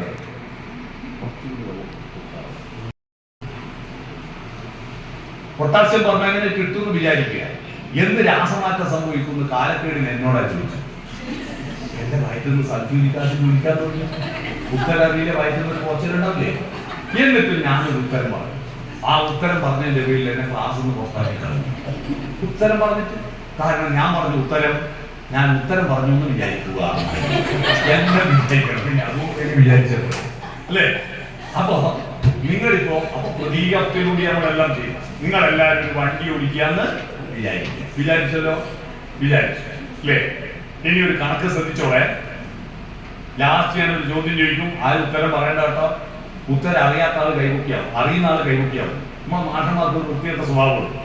ക്ലാസ്സിൽ ചോദ്യം ചോദിച്ചാൽ ഉത്തരം അറിയാത്തവരോട് ചോദിക്കും, എന്നിട്ട് ഉത്തരം അറിയുന്നവരോട് അവസാനം ചോദിക്കും. എന്നാൽ അവരോട് ആദ്യം ചോദിച്ചാൽ പിന്നെ ബാക്കിയുള്ള അനുഭവിക്കുന്നത്. അതുകൊണ്ട് എന്റെ പോളിസി ഉത്തരം അറിയുന്നവരോട് ചോദിക്കുക, ഉത്തരം അറിയുന്നവർ കൈവക്കിയാൽ മതി കേട്ടോ. അപ്പോ ഈ വണ്ടി 2 കിലോമീറ്റർ ഓടിയപ്പോ 4 ആൾ കയറി, 4 കിലോമീറ്റർ ഓടിയപ്പോ 2 ആൾ ഇറങ്ങി, പിന്നെയും 5 കിലോമീറ്റർ ഓടിയപ്പോ 10 ആൾ കയറി, 10 കിലോമീറ്റർ ഓടിയപ്പോ 5 ആൾ ഇറങ്ങി. ഇനി ചോദ്യം ഒന്നുകൂടി പറയണം കണക്ക്. 2 കിലോമീറ്റർ ഓടിയപ്പോ 4 ആൾ കയറി, 4 കിലോമീറ്റർ ഓടിയപ്പോ 2 ആൾ ഇറങ്ങി, 5 കിലോമീറ്റർ ഓടിയപ്പോ 10 ആൾ കയറി, 10 കിലോമീറ്റർ ഓടിയപ്പോ 5 ആൾ ഇറങ്ങി. ചോദ്യം ഇതാണ്, ആ വണ്ടിയുടെ ഡ്രൈവർ വയസ്സ് എത്രയാണ്? ഉത്തരം അറിയുന്നത് കൈ 1, 2, 3, 4, 5 ആളുകൾ. ആദ്യം കൈവക്കിയാൽ കൃത്യസംഖ്യ പറഞ്ഞു 27. പിന്നെ കൈവക്കിയത് അവിടെ 25, 44, 23. എല്ലാരും പറഞ്ഞു ഉത്തരം ശരിയാ. അവരെല്ലാം പറഞ്ഞ അവരുടെ സ്വന്തം വയസ്സാണ്. നിങ്ങളൊരു വണ്ടി ഓടിക്കുന്നതെന്ന് വിചാരിക്കുന്നത് ഞാൻ പറഞ്ഞില്ലേ? അപ്പൊ ആരാ ഡ്രൈവർ? 5 ആൾ ഒഴിച്ച് മറ്റുള്ളവർക്ക് ഉത്തരം കിട്ടിയില്ല. എന്തുകൊണ്ടാണ് കിട്ടാത്തതെന്നറിയോ? ഈ വണ്ടി ഓടിക്കുന്ന ഡ്രൈവർ ഞാനാണെന്ന് ഓർമ്മിക്കാം. നമ്മളെ ശീലം ഇതാണ്. നമുക്ക് സ്വന്തമായ ഒരു ശരീരവും മനസ്സും ഹൃദയവും ഉണ്ട്. എന്റെ ജീവിതം ഏത് വഴിയിലൂടെ പോകണമെന്ന് എനിക്ക് തീരുമാനിക്കാൻ കഴിയണം. ഇത് പലരും അച്ഛൻ ഓടിക്കുന്ന, അമ്മ ഓടിക്കുന്ന, മാഷന്മാർ ഓടിക്കുന്ന, കൂട്ടുകാർ ഓടിക്കുന്ന വണ്ടിയിൽ യാത്ര ചെയ്യാം. നോ, എന്റെ ജീവിതം എത്ര സ്പീഡിൽ പോകണം? ഇടത്തോട്ട് പോകണോ? വലത്തോട്ട് പോകണോ? ചിലപ്പോൾ റിവേഴ്സ് സ്പീഡ് പോകേണ്ടി വരും. അബദ്ധം പറ്റിയാൽ നമ്മുടെ നാട്ടിലെ കുട്ടികൾക്കെല്ലാം പറ്റുന്ന അബദ്ധം എന്താ? പ്രേമിച്ചിട്ട് കുറച്ച് കഴിയുമ്പോൾ മനസ്സിലായിപ്പോൾ ആ ഉടുത്തിട്ടവനാണ്. പറയാൻ പാടില്ലാത്തല്ലോ പറഞ്ഞു കൊടുത്ത്, കാണിക്കാൻ പറ്റാത്ത ഫോട്ടോയിൽ കാണിച്ച് ആകെ പ്രശ്നം. ഇനിയിപ്പോൾ അബദ്ധം പറ്റി, ഇനി ഫോട്ടോ അയച്ച് ഇല്ല. അപ്പൊ ബ്രേക്ക് ഇട്ട് നിർത്തി റിവേഴ്സ് ഗിയറിലുണ്ട്. യെസ് എന്ന് പറയുന്നത് പോലെ തന്നെ നോ എന്ന് പറയാനുള്ള ഇച്ഛാശക്തി വേണം. മനസ്സിലായോ? നിങ്ങളുടെ ജീവിതമാകുന്ന വണ്ടി ഓടിക്കുന്ന ഡ്രൈവർ നിങ്ങളാണ്. അതുകൊണ്ട് നിങ്ങളുടെ ജീവിതത്തെ രൂപപ്പെടുത്തണം. മറ്റാർക്കും ഇല്ലാത്തൊരു ജീവിതം നമുക്കുണ്ട്. നോക്കിയട്ടെ, മറ്റാർക്കും ഇല്ലാത്തൊരു കോലം നമുക്കില്ലേ? നമ്മുടെ രൂപത്തിലും ഭാവത്തിലും ശബ്ദത്തിലും മറ്റൊരാളുണ്ട് ലോകത്ത്. ഒരാളെ പോലെ ഒമ്പാളുണ്ട് എന്നല്ല വെറുതെ പറയുന്ന, ഒരാളെ പോലെ ഒരാൾ ലോകത്തില്ല. നമ്മൾ എന്തൊക്കെ വ്യത്യാസം ഉണ്ടാവില്ലേ? ആ വ്യത്യാസം ഇല്ലെങ്കിൽ നമ്മളെല്ലാം മൊയിലിനെ പോലെ ഒരുപോലെ, ആടിനെ പോലെ മൊയിലിനെ പോലെ ഒരേ കോലത്തിലാണ്. നിങ്ങൾക്ക് രസമുണ്ടോ? നമ്മുടെ വൈവിധ്യം കൊണ്ടല്ലേ സൗന്ദര്യം ഉണ്ടാകുന്നത്. ആൺകുട്ടികളെല്ലാം ദുൽഖർ സൽമാനെ പോലെ സുന്ദരനും പെൺകുട്ടികളെല്ലാം ഐശ്വര്യ റോയിനെ പോലെ സുന്ദരിയുമാണെങ്കിൽ ആരെങ്കിലും സെൽഫി എടുക്കുമോ? കാരണം ഇങ്ങോട്ട് എടുത്താലും അങ്ങോട്ട് എടുത്താലും ഒരുപോലെ സെൽഫി എടുക്കുന്നു. നമ്മുടെ വൈവിധ്യങ്ങൾ ഉള്ളത് കൊണ്ടാണ് സൗന്ദര്യ സങ്കല്പങ്ങൾ ഉണ്ടായത്. കണ്ണിന്റെ പ്രത്യേകതകൾ കൊണ്ടാണ് പണ്ട് അക്ഷീന് അവസാനിക്കുന്ന പേരുണ്ടായത്. സൗന്ദര്യം നോക്കിയിട്ടല്ലേ പേരിടല് പണ്ട്. അക്ഷി എന്ന് പറഞ്ഞാൽ എന്താ? കണ്ണ്. അത്ര അക്ഷി പേരുണ്ട്. കമലാക്ഷി, അമ്പുലാക്ഷി, മീനാക്ഷി. മീനെ പോലെ പടക്കുന്ന കണ്ണുള്ളവൾ മീനാക്ഷി. താമരപ്പൂവിന്റെ പോലെ കണ്ണുള്ളവൾ പങ്കിരാക്ഷി അല്ലേ? പിന്നെയോ വിശാലാക്ഷി. എന്താ വിശാലാക്ഷി? വലിയ കണ്ണുള്ളവൾ. സ്ത്രീകൾക്ക് വലിയ കണ്ണാ സൗന്ദര്യം, അതുകൊണ്ട് പെണ്ണുങ്ങളെ വിശാലാക്ഷി എന്ന് വിളിക്കും. ആണുങ്ങൾക്ക് ചെറിയ കണ്ണാ സൗന്ദര്യം, അതുകൊണ്ട് ആണുങ്ങളെ കുഞ്ഞിക്കണ്ണ എന്ന് വിളിക്കും. ആണുങ്ങൾക്ക് കുഞ്ഞിക്കണ്ണൻ, പെണ്ണുങ്ങൾക്ക് വിശാലാക്ഷി. മഞ്ജു വാര്യരുടെ കണ്ണിന് ലേശം വലിപ്പം കുറഞ്ഞുകൊണ്ടാണ് അതിന് വലിയ കണ്ണുള്ള ഭാഗ്യമാതാവിന്റെ അടുത്തേക്ക് മറ്റൊരു വിദ്വം പോയത്. മനസ്സിലായോ? അപ്പോ കണ്ണ് വ്യത്യസ്തമാണ്, മൂക്ക് വ്യത്യസ്തമാണ്. ഈ വൈവിധ്യങ്ങളാണ് മനുഷ്യന്റെ മഹത്വം. ഇത് ബാഹ്യമായ വൈവിധ്യമല്ല, ആന്തരികമായ വൈവിധ്യമുണ്ട്. മറ്റൊരാൾക്കും ഇല്ലാത്തൊരു ഹൃദയവും മനസ്സും നിങ്ങൾക്ക്. ആ മനസ്സാണ് നിങ്ങൾ ട്രെയിൻ ചെയ്യുന്നത്. അതുകൊണ്ട് എന്റെ ജീവിതമാകുന്ന വണ്ടി ഓടിക്കുന്ന ഡ്രൈവർ ഞാനാണ് എന്ന ബോധ്യമുണ്ടാകും. നിങ്ങൾക്ക് കുറേയാൾക്ക് ഇതിന്റെ ഉത്തരം കിട്ടാത്തതിന്റെ കാരണം, രണ്ടാമത്തെ കാരണം എന്താണെന്നറിയോ? നിങ്ങൾ ഇതുവരെ പഠിച്ച ശീലത്തിൽ നിന്ന് മാറ്റണം. ചോദ്യം വായിക്കും, ഉത്തരം പഠിക്കും അല്ലേ? തെറ്റാണ്. പഠിക്കേണ്ടത് ചോദ്യമാണ്. നിങ്ങളൊരു വണ്ടി ഓടിക്കുക എന്ന് വിചാരിക്കുക, ഞാൻ ആദ്യം പറഞ്ഞത് ചോദ്യത്തിന്റെ ഭാഗമല്ലേ? അത് പഠിച്ചിരുന്നെങ്കിൽ എല്ലാവർക്കും ഉത്തരം കിട്ടൂലേ? പഠിക്കുന്നില്ല. ചോദ്യം പഠിക്കണം. ചോദ്യം പഠിക്കുന്ന, ചോദ്യം ചോദിക്കുന്ന കുട്ടിയാണ് നല്ല കുട്ടി. എന്താണത്? എങ്ങനെയാണത്? ഡോക്ടറെ പഠിപ്പിക്കുന്ന ഡോക്ടറെ നിത്യം ശല്യപ്പെടുത്തണം. എന്നിട്ടാണ് നമ്മുടെ രാജ്യം തകർന്നു പോയത്. ഗുരു പറഞ്ഞതിന്റെ അപ്പുറത്ത് പഠിക്കണം.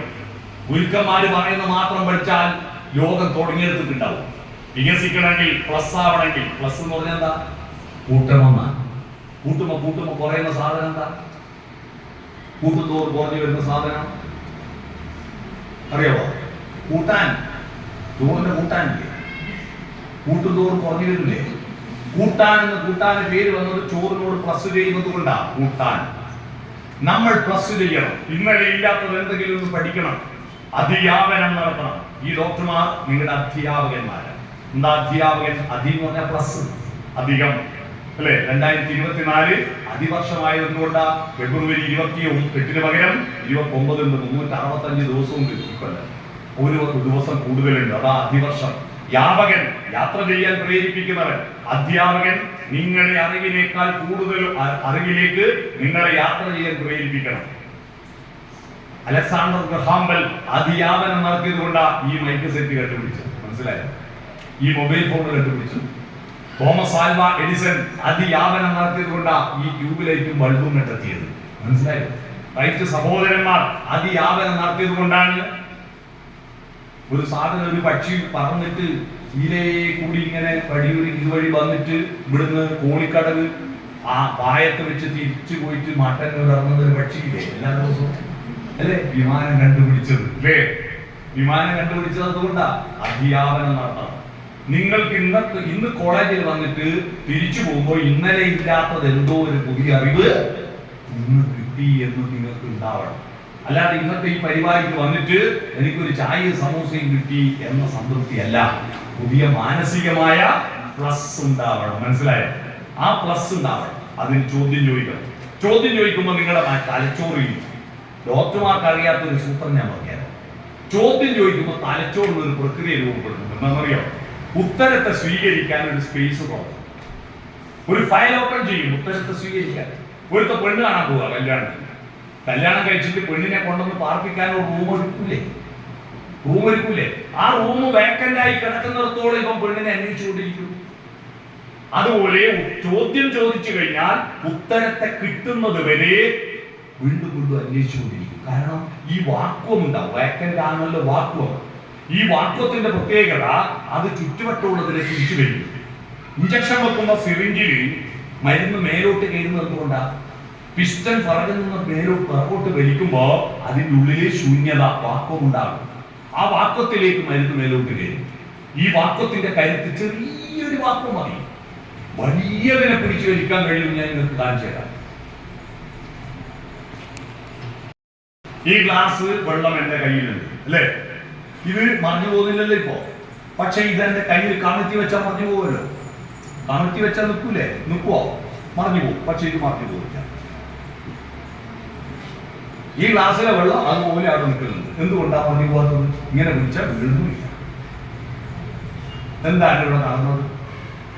എന്താ സംഭവം? ഇത് ടൈറ്റായി, ഇത് പിടിച്ചു വെച്ചാൽ കിട്ടാത്ത അവസ്ഥയിൽ വന്നു. ഒന്നുമില്ല, വേറെ ഒരു അത്ഭുതവും ഇല്ല. ഞാൻ അമർത്തിയിട്ട് കുറച്ച് വെള്ളം പുറത്തേക്ക് തെറിച്ചില്ലേ, ആ ഭാഗം ഞാൻ എൻ്റെ കൈ നഖം വിരലുകൾ പ്രത്യേക ആക്ഷനിലാക്കിയപ്പോൾ നടുക്കുന്ന് കൈ ഒന്ന് ഉയർന്നു. അപ്പൊ അവിടെ ചെറിയ വാക്കുണ്ട്. ആ വാക്കത്തിന്റെ കരുത്തിലാണിത്. ഇനിയിപ്പോ ഇതിനകത്തേക്ക് കൈ പൊതിച്ചിട്ട് എയർ കയറ്റിയാൽ ഇതിങ്ങനെ അമർത്തി ഞാൻ പിടിച്ചാൽ വാക്വമായി. മനസ്സിലായോ? ആ വാക്വത്തിന്റെ കരുത്ത് കൊണ്ടാണ് ഇത് നിൽക്കുന്നത്. ഈ വാക്വം ഇതൊരു അത്ഭുതമില്ല. വീട്ടിൽ പോയിട്ട് ഗ്ലാസ് എടുത്ത് കുടിക്കണ്ട. നിങ്ങൾ സ്റ്റീലിന്റെ ഗ്ലാസ് എടുക്കുക. സ്റ്റീലിന്റെ ഗ്ലാസ് എടുത്തിട്ട് വായിൽ ഇങ്ങനെ അമർത്തി വെച്ചിട്ട് ഉള്ളിലേക്ക് വെച്ച് നോക്കിയാൽ ടൈറ്റായിട്ട് നടക്കൂലേ? ആ വാക്വം പിടിക്കുക. അത് തന്നെയാണ് ഇത്. അതാ. അപ്പോ മനസ്സിൽ വാക്വം ഉണ്ടാകും. എങ്ങനെയാ മനസ്സിൽ? എനിക്കെന്തറിയില്ല എന്ന അറിവാണ് ലോകത്തെ ഏറ്റവും വലിയ അറിവ് എന്ന് പറയുന്നത്. എനിക്കെന്തറിയില്ല എന്ന അറിവ്, അറിയില്ല എന്ന് അറിയണമെങ്കിൽ എന്ത് വേണം? ചോദ്യം ചോദിക്കണം. പക്ഷെ നമ്മൾ ഇന്ത്യ രാജ്യത്ത് ചോദ്യം ചോദിക്കുന്ന പരിപാടി കേട്ടോ. ഇത്ര കാലമായിട്ട് ആഴ്ചകൾക്ക് 7 ദിവസമല്ലേ? അങ്ങനെ 7 നായേ എന്ന് ഇതുവരെ ആരും ചോദിച്ചു? ഏതൊരു പറഞ്ഞു കൊടുക്കണം. പോട്ടെ, മാഷന്മാരോട് ചോദിച്ചോ അത് ആഴ്ചക്ക് 7 ദിവസവും? എന്തുകൊണ്ടാണ് മണിക്കൂറിന് 60 മിനിറ്റ് ചോദിച്ചോ? എന്തുകൊണ്ടാണ് ഒരു ദിവസത്തിന് 24 മണിക്കൂർ? ഒരു ദിവസത്തിൽ 24 മണിക്കൂർ എങ്ങനെ വന്നു എന്നുള്ള കണക്ക് പഠിക്കാൻ ഞാൻ എത്ര ദിവസം എടുക്കുന്നു അറിയാം. അതെങ്ങനെയാണെന്ന് അറിയണം. സുമേറിയൻ കലണ്ടർ മുതൽ ഞാൻ അന്വേഷിച്ചു. അത് നിങ്ങൾക്ക് ഇപ്പൊ വിശദീകരിച്ചു അവർക്ക് 2 മണിക്കൂറുണ്ട്. ഒരു ദിവസത്തിന് എങ്ങനെ 24 മണിക്കൂറായി എന്ന്. ഒരു മാസത്തിന് എങ്ങനെ 30-31 ദിവസമായി? ആയുർവേദവും അലോപ്പതിയും പോലെയല്ലേ ഇംഗ്ലീഷും സംസ്കൃതവും? ഇംഗ്ലീഷും സംസ്കൃതവും ആയുർവേദവും അലോപ്പതിയും പോലല്ലേ? എന്നാൽ ഇംഗ്ലീഷ് മാസമില്ലേ, അതിന് സംസ്കൃതത്തിന്റെ പേര് നിങ്ങൾ ആർക്കും മനസ്സിലായി ഇതുവരെ? ഇംഗ്ലീഷ് മാസത്തിൽ 4 മാസത്തിന് പേരിട്ടത് സംസ്കൃതത്തിലെ സംസ്കൃത ഭാഷയിലാണ്. നിങ്ങൾ ഇതുവരെ ചിന്തിച്ചോ? സംസ്കൃതത്തിൽ 7 എന്താ പറയാ? 7 സ്വരം. എത്ര സ്വര? സപ്തസ്വരം. 7 എന്താ പറയാ? സപ്തം അല്ലേ? സപ്തം പറയില്ലേ? 8 എന്താ പറയാ? അഷ്ടം. അക്ടോബറിൽ ഒക്ടോബർ. 9 എന്താ പറയാ? നവരസങ്ങൾ. 9 രസല്ലേ? നവം. നവംബറില്ലേ? 10 എന്താ പറയാ? ദശം. ദശംബർ. ഡിസംബർ അല്ലേ? അപ്പോ സപ്തം, അഷ്ടം, നവം, ദശം ഇംഗ്ലീഷ് മാസത്തിന് പേര്. പക്ഷെ ഒരു പ്രശ്നമുണ്ടല്ലോ. സപ്തം 7-ാം മാസം അല്ലല്ലോ. സെപ്റ്റംബർ 9-ാം മാസം, അക്ടോബർ 8-ാം മാസമല്ല 10-ാം മാസം, നവംബർ 9-ാം മാസമല്ല 11-ാം മാസം, ഡിസംബർ 10-ാം മാസമല്ല 12-ാം മാസം. ഇതെങ്ങനെ വന്നു? ഇതെന്നെ മനസ്സിലുള്ള സംശയം. ഈ സംശയത്തിൽ ഞാൻ അന്വേഷിച്ചപ്പോഴാണ് ഗ്രിഗോറിയൻ കലണ്ടർ ഉണ്ടാക്കി ചരിത്രം പഠിച്ചത്.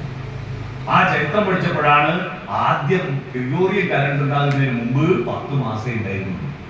10 മാസമേ ഉണ്ടായിരുന്നുള്ളൂ. പിന്നീട് ചന്ദ്രൻ ഭൂമിയെ 12 തവണ ചുറ്റും എന്നുള്ള കണക്കുണ്ടായി. അപ്പൊ 12 മാസമാക്കാൻ തീരുമാനിച്ചു. അപ്പൊ 2 മാസത്തിന് പുതിയ പേര് വേണം വേണ്ടേ? അപ്പൊ ആ പേര് ആരെ പേരിടണോ? ഇപ്പൊ ജൂലിയസ് സീസറാണ് രാജാവ്. അപ്പൊ അയാൾ പറഞ്ഞു എന്റെ പേരിട്ടോ. അങ്ങനെ ജൂലൈ ഉണ്ടായി. ജൂലിയസ് സീസറിന്റെ പേരിൽ ജൂലൈ ഉണ്ടായി. അഗസ്റ്റ് സീസർ വേറൊരു രാജാവാണ്, അയാളുടെ പേരാണ് ആഗസ്റ്റ്. ജൂലൈ ആഗസ്റ്റ് പിന്നെ വന്ന അതിന് മുമ്പ് ജനുവരി, ഫെബ്രുവരി, മാർച്ച്, ഏപ്രിൽ, മെയ്, ജൂൺ 6-ാം മാസം. ജൂണ് 7-ഉം 8-ഉം ജൂലൈ ആഗസ്റ്റ് ഇല്ല. 7-ാം മാസം ഏതാ? സെപ്റ്റംബർ. 8-ാം മാസം ഒക്ടോബർ. 9-ാം മാസം നവംബർ. 10-ാം മാസം ഡിസംബർ. കിട്ടിയ ഇത് ചോദ്യം ചോദിച്ചുകൊണ്ട് ഉത്തരം കിട്ടിയതാ. ഈ ചോദ്യം ചോദിച്ചുകൊണ്ട് ഉത്തരം കിട്ടിയതാ. നമുക്ക് നിങ്ങൾ നോക്ക്, ഒരു 50 വയസ്സ് കഴിഞ്ഞ് എല്ലാവർക്കും 3 ദിവസം വെയിറ്റ് കൊടുക്കുക, 14 കഴിഞ്ഞ്. അതെന്താണെന്ന് അന്വേഷിച്ചപ്പോഴോ എനിക്ക് രസകരമായ ഒരു അറിവ്. ഒന്ന്, പഞ്ചായത്തിൽ മുനിസിപ്പാലിറ്റി രജിസ്റ്റർ ചെയ്ത ഒറിജിനൽ ഇംഗ്ലീഷ് ചെയ്യുന്നു. 2, മലയാള മാസവും നക്ഷത്രവും. മലയാള മാസവും നക്ഷത്രത്തിലെ പിറന്നാള്. എന്റെ അമ്മ മേടമാസത്തിൽ മകനക്ഷത്രത്തിൽ പായസം വെക്കും. ബാക്കി ഡേറ്റ് നമുക്ക് വിഷയമല്ല. 3-ാമത്തെ എന്താണെന്നറിയോ? LP സ്കൂൾ ഹെഡ്മാസ്റ്റർ സ്റ്റേഷനിൽ അന്ന് സ്കൂളിൽ ചേർക്കാൻ പോയാൽ എപ്പാ ഡേറ്റ് ഓഫ് ബർത്ത് ഒന്നും അച്ഛനും അമ്മക്കൊന്നും അറിയില്ല. എൻ്റെ അച്ഛനോട് തൊടിയക്കുള്ള സ്കൂളിൽ കുഞ്ഞിരാമാഷ് ചോദിച്ചു, നെട്ടൂർ കുഞ്ഞിരാമാഷ് ചോദിച്ചു, എപ്പാ ആരാണ് ഇതിനെ പറ്റ്? പച്ചൻ പറഞ്ഞ് പൊഴലി മഴയിൽ പൊഴകൃഷി നടത്തിയ കൊല്ലം, പൊലങ്കൃഷി നടത്തിയ കൊല്ലാ പറ്റ്. അതേത് കൊല്ല പൊലങ്കൃഷി നടത്തി? കണ്ണോം പാലത്തിന്റെ കണ്ണറിഞ്ഞ് വെള്ളപ്പൊക്കം ഉണ്ടായില്ല കൊല്ലാതെ. മാഷ് നിശ്ചയിച്ചു ജൂൺ മാസത്തിൽ സ്കൂളിൽ ചേർക്കണമെങ്കിൽ മെയ് മാസത്തിൽ പെറ്റാലിന്റെ 5 വയസ്സ് തികയും. അതുകൊണ്ട് മെയ് 4-ാം തീയതി ജന്മദിനം മാഷൊക്കെ പ്രഖ്യാപിച്ചു. അതെന്റെ സ്കൂൾ സർട്ടിഫിക്കറ്റ് SSLC ബുക്കിൽ മെയ് 4. ഞാൻ ഫേസ്ബുക്ക് അക്കൗണ്ട് തുറക്കുമ്പോൾ ഡേറ്റ് ഓഫ് ബർത്ത് കൊടുക്കണ്ടേ?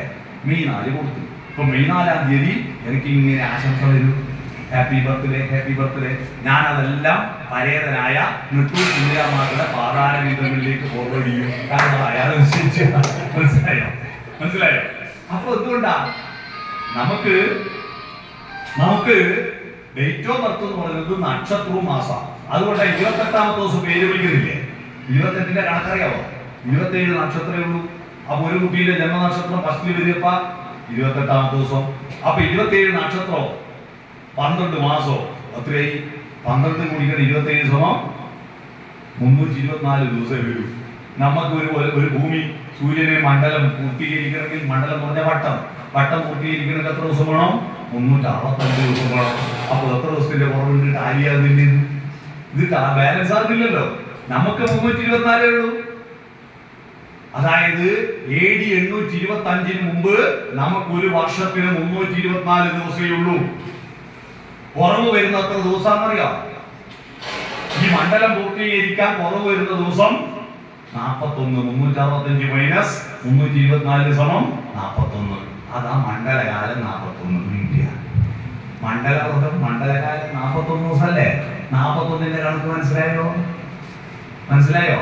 അതാ ഇങ്ങനെ രസകരമായ കുറെ കാര്യങ്ങളിലോ ചോദ്യങ്ങൾ ചോദിക്കും.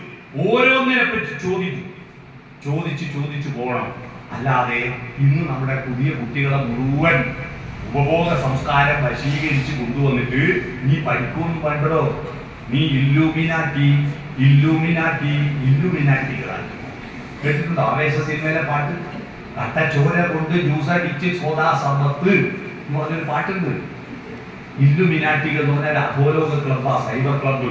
അതിൽ UP സ്കൂൾ കുട്ടികളുടെ പോലും അംഗമാണ്. എന്ന് പറഞ്ഞാൽ നന്മ ഒന്നും വേണ്ട. അതിന്റെ മുദ്രാവാക്യം അടുത്ത പാട്ടിലുണ്ട്. ആവേശ സിനിമയിൽ അടുത്ത പാട്ട് മാതാപിതാക്കളെ മാപ്പ്, ഇനി അങ്ങോട്ട് തന്നെ ഇഷ്ടക്കൂത്ത്, ഉന്നം മറന്നൊരു പോക്ക്, ഗുണപാഠങ്ങളോ മതിയാക്ക്, ഇതൻ പാത എന്നധികാരം, വഴിതെറ്റാനുമുണ്ട് അവകാശം. പണ്ട് വൈക്കം സത്യാഗ്രഹവും വഴി നടക്കാൻ അവകാശത്തിന് വേണ്ടിയാ. ഇപ്പൊ കുട്ടികൾ പാടുന്നത് വഴി തെറ്റാനുമുണ്ട് അവകാശം, തനി നിറമെടുത്തണിയണമെന്റെ കാട്ടുതൂമ്യാസം. പാട്ടുപാടുക നന്മയുടെ പാട്ടല്ല. ഇത്തരത്തിൽ പോയി നമ്മുടെ ജീവിതം തകർന്നു പോവുക. നമ്മുടെ ജീവിതം ആകെ ഒരു ജന്മല്ലേ നമുക്ക് കിട്ടുന്നു. അടുത്ത ജന്മം ഉറപ്പുണ്ടാവും. അന്ന് പോയി സ്വർഗവും നരകം ഉണ്ടെന്ന് പറയുന്നത് ഇന്ന് പറഞ്ഞല്ലേ? ആടെ പോയിട്ട് ആരെങ്കിലും വാട്സപ്പ് വിളിക്കുക അതിനാ ഇല്ലല്ലോ. ഇവിടുന്ന് പറഞ്ഞല്ലേ ആടെ സ്വർഗം കൊണ്ട് നരകം. അതുകൊണ്ട് നമുക്ക് ലഭിച്ചിരിക്കുന്ന മനുഷ്യജന്മം രസകരമാക്കണം. എങ്ങനെ? കൃത്യമായി പഠിക്കുക, ആന്തരികമായ സോഫ്റ്റ്വെയറിന്റെ വികാസം, കൃത്യമായി പണിയെടുക്കുക. ഇത് രണ്ടും ചേരണം. കർമ്മവും ചിന്തയും ചേരണം. എന്നാൽ മാത്രമേ നമ്മൾ മനുഷ്യൻ. അല്ലാതെ നമ്മൾ 90 വയസ്സ് വരെ ജീവിക്കുന്നവരാണ് അല്ലേ? എത്ര കൊല്ലം ഉറങ്ങും അറിയാമോ? 90 കൊല്ലം ഉറങ്ങുന്നുണ്ട്. പക്ഷേ കുറേശ്ശെ അത് ഒന്നിച്ച് കൂട്ടി വെക്കുക. 35 കൊല്ലം ഉറങ്ങും. 35 കൊല്ലം നമ്മളറിയില്ല. 24-ന്റെ 3-8 മണിക്കൂർ ഡെയിലി ഉറങ്ങുന്നുണ്ടാ. അപ്പൊ 90-ന്റെ 3-1 30 കൊല്ലായില്ലേ? ചെറിയ കുട്ടിയായിരിക്കുമ്പോൾ 12 മണിക്കൂറിൽ ഉറങ്ങില്ലേ? ഒരു 70 വയസ്സ് കഴിഞ്ഞാലും ജാസ്തി ഓർക്കൂലേ? അപ്പൊ ഒരു 5 കൊല്ലം എക്സ്ട്രാ കൂട്ട്. 35 കൊല്ലം നമ്മളുള്ള നമ്മളറിയില്ല, നമ്മൾ അടുത്ത് കിടക്കുന്ന ആളറിയില്ല. കൂർക്കം വെച്ചാൽ നമ്മളറിയില്ല നമ്മളുള്ള ഈ ഭൂമിയിലുണ്ടെന്ന്. നമ്മൾ അറിയുന്നത് 55 കൊല്ലേ ബാക്കിയുള്ളൂ. ആ 55 കൊല്ലത്തിൽ ഭക്ഷണം ഉണ്ടാക്കണം, ഭക്ഷണം ശേഖരിക്കണ്ടേ, ജോലി ചെയ്യണ്ടേ, ഭക്ഷണം ശേഖരിക്കണം, ഭക്ഷണം വാങ്ങണം, പാചകം ചെയ്യണം, തിന്നണം, കൈ കഴുകണം, പാത്രം കഴുകണം, പല്ലിനുള്ളിൽ കുത്തണം, എല്ലാം കൂടി ഭക്ഷണത്തിന് 10 കൊല്ലം തോന്നി. ഇനി എത്രയാ ബാക്കി? 45. പകുതി പോയോ? പകുതി പോയില്ലേ? പകുതി പോയി. ഇനിയോ? ഇനി തിന്നാ പോരല്ലോ, വിസർജനം വേണ്ടേ? വിസർജനം ആയുർവേദത്തിൽ ഒരു പ്രധാന വിവേചനം. വയറിളക്ക് കഴിഞ്ഞാൽ ആദ്യം, കാരണം ഇത് കെട്ടിക്കിടക്കുന്നതെല്ലാം പോയാൽ തന്നെ ഒരു ആശ്വാസം അല്ലേ? അതിനെത്ര സമയം എടുക്കുന്നറിയോ? നമ്മൾ പലതവണ മൂത്രമൊഴിക്കാൻ പോകും. ആ മൂത്രമൊഴിക്കുന്ന സമയം മാത്രം കൂട്ടിയാൽ പോരാ. മൂത്രമൊഴിക്കാൻ അന്വേഷിച്ച് കണ്ടെത്തി ആടെ പോകുന്നതും അത് കഴിഞ്ഞ് തിരിച്ചു വരുന്നതായ സമയം, ടോയ്ലറ്റിൽ പോകാനുള്ള, കുളിക്കാനുള്ള സമയം, തോർത്തും ചുമലിട്ടിട്ട് നടത്താൻ അങ്ങോട്ട് നടന്നു, ഒരു നടത്ത് ഇങ്ങോട്ട് നടന്നു, എന്നിട്ട് കുളിക്കൽ കുറച്ച് സമയമുള്ളൂ. പക്ഷെ കുളിക്കാനുള്ള മുമ്പും പിമ്പും ഒരുപാട് സമയം. 10 കൊല്ലം ചെലവില്ല. പണ്ടത്ര ഇല്ല. നാടൻ കക്കൂസിന്റെ കാലത്ത് മുട്ടുമടക്കി ഇരുന്നിട്ട് മുട്ടുവേദിച്ചിട്ട് വെളിയിലേക്ക് പോകും. ഇപ്പൊ യൂറോപ്യൻ ക്ലോസറ്റ് വന്നതിന് എത്ര സമയമാണ് ഇരിക്കാൻ. ചൂടുമല്ലിക്കുമ്പോഴാണല്ലോ യുവാക്കളെല്ലാം മൊബൈൽ ഫോണിൽ എടുത്തിട്ടാവുക. അതിൽ നിന്നാണ് പലതും ഡൗൺലോഡ് ചെയ്യുന്നത് അല്ലേ? മേലെ നിന്ന് ഡൗൺലോഡിങ്, താഴെ നിന്ന് ഡൗൺലോഡിങ് അല്ലേ? അതെ, അവിടെ ഇരിക്കുക. 10 കൊല്ലം അങ്ങനെയും പോയി. ഇനി 35 ബാക്കി. 35-ൽ 10 കൊല്ലം സൂര്യൻ കിടക്കും. ക്ഷീണം, പനി, ജലദോഷം, തലവേദന. 2 വയസ്സ് വരെ കിടക്കും ജനിച്ചിട്ട്. പിന്നെ ഒരു 60-70 കഴിഞ്ഞാൽ മിക്കപ്പോഴും കിടക്കും. അപ്പോ 10 കൊല്ലം കിടന്നിട്ടും പോയി. ഇനി എത്ര ബാക്കി? 25. 10 കൊല്ലം നമ്മളെ മേക്കപ്പ് ചെയ്യണ്ടേ? മുടിയുടെ ചിക്ക് കറിയാനൊക്കെ സമയം എടുക്കും. മുടി ചീകണ്ടേ, പൗഡർ ഇടണ്ടേ, പൊട്ടു തുറണ്ടേ, ഷേവ് ചെയ്യണ്ടേ, മീശ കെട്ടിയണ്ടേ, പിരിയം പൊരിക്കണ്ടേ, വരച്ചുണ്ടാക്കണ്ടേ, സാരി ഉടുക്കണ്ടേ, മുന്താണിക്ക് പിന്നു കുത്താൻ തന്നെ എത്ര സമയം എടുക്കുന്നു? എല്ലാം കൂടി 10 കൊല്ലം അങ്ങനെ പോയി. ഇനി എത്രയാണ് നമുക്ക് ബാക്കിയുള്ളത്? 15 കൊല്ലം. മനുഷ്യനാവണം 15 കൊല്ലം. ഈ ജന്മത്തില 15 കൊല്ലം ആരാം പഠിച്ചു വിടുന്ന റീലും നോക്കിയിട്ടിരിക്കുക. എന്തൊരു വിഡ്ഢികളാണ് നമ്മുടെ കുട്ടികൾ. നമുക്ക് വേണ്ടിയാണ് നമ്മുടെ സമയം. ആരാണ് ഉണ്ടാക്കുന്ന റീലിന് വേണ്ടിയല്ല. റീലെല്ലാം കുറച്ച് സമയമെല്ലാം കണ്ടോ? ഈ മൊബൈൽ ഫോണിന് വേണ്ടിയാണോ ഞാൻ ജനിച്ചത്? അല്ല, എനിക്ക് വേണ്ടിയല്ല ഈ ഫോൺ. നമ്മുടെ യുവാക്കളെല്ലാം ഇപ്പം അവർ ജനിച്ചു തന്നെ മൊബൈലിന് വേണ്ടിയാണ്. അതിനു വേണ്ടി സമയം ചെലവഴിക്കുക, അതിൽ നോക്കി ഇരിക്കുക. എന്നിട്ടോ എന്തോ കാര്യമുണ്ടോ? നമ്മുടെ നാട്ടിലെ രാഷ്ട്രീയക്കാരെ കുറിച്ച് നാട്ടുകാർ പറയുന്ന ഒരു ചൊല്ലുണ്ട്. തോമസ് ആട്ടിന് നമ്മുടെ ലൈനിൽ പെട്ടുക. എന്താണെന്നറിയോ? നായ്ക്ക് ഇരിക്കാൻ നേരമില്ല, നായിനെ കൊണ്ടൊരു കാര്യമില്ല. രാവിലെ മുതൽ ഓട്ട, എന്തൊക്കെ ഒരു കാര്യമുണ്ടൊരു കാര്യമില്ല. അതുപോലെ നമ്മള് ഇത് നോക്കി ഇരുന്നിട്ട് എന്തെങ്കിലും നേട്ടം ഉണ്ടാണ്ടേ? ഇത് ഉപയോഗിക്കണം. മൊബൈൽ ഫോൺ മോശമൊന്നുമല്ല, ഉപയോഗിക്കണം. ഉപയോഗിച്ചിട്ട് നമ്മുടെ അറിവ് വർദ്ധിക്കണം. ഓരോന്ന് കാണുമ്പോൾ എന്താണെന്നത് അന്വേഷിക്കണ്ടേ? ഞാനിപ്പോ ഒരു പദം പറഞ്ഞില്ലേ, ഇല്ലുമിനാട്ടി. എന്താ ഇല്ലുമിനാട്ടി എന്ന് നാളെ തന്നെ അന്വേഷിക്കുക. എന്താ സംഭവം അന്വേഷിക്കണ്ടേ? പുതിയൊന്ന് കേട്ടാൽ എന്താണെന്ന് അന്വേഷിക്കണം. അതുകൊണ്ട് അറിവ് വർദ്ധിപ്പിക്കുക, നന്നായി ഏകാഗ്രമായി പഠിക്കുക, ചിന്തിക്കുക, മുന്നോട്ട് പോവുക. അത്തരത്തിൽ നല്ല എനർജറ്റിക് ആയി നല്ല തൊഴിൽ നേടി നിങ്ങൾ വലിയ മാർക്ക് വാങ്ങി വേറെ കുട്ടികളുണ്ടാവും. അവരെല്ലാം ബിടെക് എംടെക് പാസ്സാക്കിയിട്ട് 15,000 റുപ്യ 20,000 റുപ്യക്ക് ബാംഗ്ലൂര് ജോലി ചെയ്യുമ്പോൾ നിങ്ങൾ അടിസ്ഥാന ശമ്പളം 20,000, അതിന് പുറമെ കിട്ടുന്ന ടിപ്പെല്ലാം കൂടി 10-20,000 കൂട്ടി 50,000 റുപ്യ മാസം കിട്ടുന്ന നല്ല വീടെടുക്കുന്ന കേമന്മാരായിട്ട് അവരെ കാണിച്ചു. മനസ്സിലായോ? ഞങ്ങൾക്ക് ഇതൊക്കെ അറിയില്ല. കേമന്മാരായിട്ട് കാണിച്ചു. ഇന്നലെ ഒരു മനോഹരമായ വീഡിയോ കണ്ടില്ല. എന്താ വീഡിയോ? ഒന്നിച്ച് പഠിച്ച 2 കുട്ടികൾ റോഡിൽ വെച്ച് കണ്ടുമുട്ടിയിട്ട് അടിപൊളി ഡ്രസ്സെല്ലാം ഇട്ടിട്ട് ഒരു പെണ്ണ്. എന്റെ ഭർത്താവ് ഒരു കമ്പനിയിൽ ജോലി ചെയ്യാൻ ഇവിടത്തേക്ക് ട്രാൻസ്ഫർ ആയി വന്നിട്ട് മെനയാണ്. എന്റെ ഭർത്താവ് ആദ്യം കൃഷിക്കാരൻ, കൈക്കോട്ട് ഏർപ്പനാറും നല്ല പറഞ്ഞ് എന്റെ വീട്ടിൽ കയറിയിട്ട് പോവാന്ന് പറഞ്ഞോളൂ. അയ്യോ, നിന്റെ വീട്ടിലൊന്നും എനിക്ക് വരാൻ പറ്റില്ല, മണ്ണ് മണക്കുന്ന ചാണകം മണക്കുന്ന വീട്ടിലൊന്നും എനിക്ക് വരാൻ പറ്റില്ല എന്ന് പറഞ്ഞിട്ട് ഓൾ കൊച്ചിച്ചോട്ട് നിൽക്കുമ്പോ ബൈക്ക് കയറി. കൃഷിക്കാരനും ഭാര്യയും കൂടി ബൈക്ക് ചാട്ടാകുന്നില്ല. ഓരോ വണ്ടിയും കൊണ്ട് കുറച്ച് കഴിയുമ്പോൾ ഒരു കാർ വന്നു, വലിയ പൈസയുടെ കാർ. എൻ്റെ ഭർത്താവ് വന്നു വന്നു. അപ്പോൾ അവിടെ ഇറങ്ങി. അപ്പോൾ ഭർത്താവിനെ വിളിച്ചിട്ട് പറഞ്ഞു, ഒരാളെ പരിചയപ്പെടുത്തി തരാൻ എൻ്റെ ക്ലാസ് പഠിച്ചൊരു പെണ്ണുണ്ട് ഇവിടെ. അയാൾ ഇറങ്ങിയിട്ട് പാഞ്ഞു വന്നിട്ട് നോക്കുമ്പോൾ ഇവിടെ ഭർത്താവിനെ കണ്ടി കൃഷിക്കാരനെ കണ്ടിട്ട്, സാർ നിങ്ങളെന്താ ഇടാ? ഞാൻ എൻ്റെ കൃഷിക്കാരൻ ഇതാണ്. അപ്പോൾ ഭാര്യയോട് പറഞ്ഞു കൊടുക്കുക, ഞാൻ ഇങ്ങോട്ടേക്ക് മാറി വന്ന കമ്പനിയിലെ ആ കമ്പനിയുടെ